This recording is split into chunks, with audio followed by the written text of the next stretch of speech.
الله الرحمن الرحيم وصلى الله على سيدنا محمد وعلى آله وصحبه أجمعين.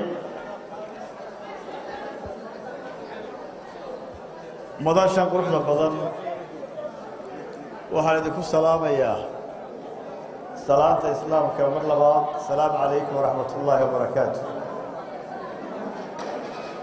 waxaan bogaadinayaa dhalinyarada wadani band. waxaan bogaadinayaa samawade. waxaan bogaadinayaa wadani fib. waxaan bogaadinayaa garabka haweenka ee xisbiga iyo guddoomiye ku-xigeenka, dhammaan hablaha, dhammaan dhalinyarada. caweyskii wanaagsan ee aad inoo samayseen maanta. geedigii aynu ku soconnay ee ahaa in doorashadii madaxtooyada la qabto waxay nooga hadhsan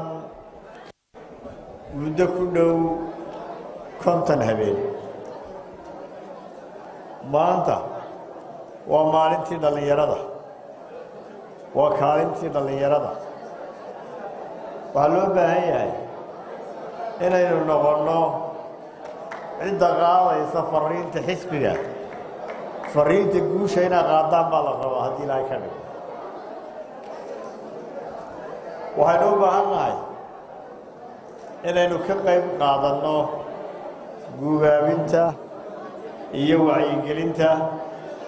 inaynu ka qayb qaadanno inaynu dadka albaabada ku garaacno si ay u codeeyaan haddii ilaahay ka dhigo. waxaan rumaysnahay kuna kalsoonahay haddii muwaadin kasta codeeyo in guusha ay raaci doonto xisbiga wadani haddii ilaahay ka dhigo.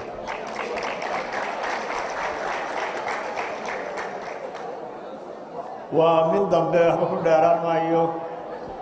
barnaamijka xisbiga dhallinyaradaanu kala tashannay, dhallinyaradaanu u bandhignay, dhallinyaradaa kaalin weyn ku leh.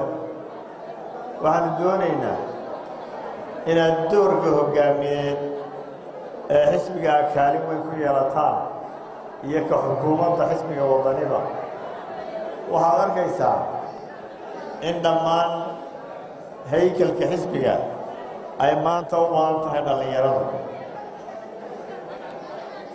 waan idin bogaadinayaa.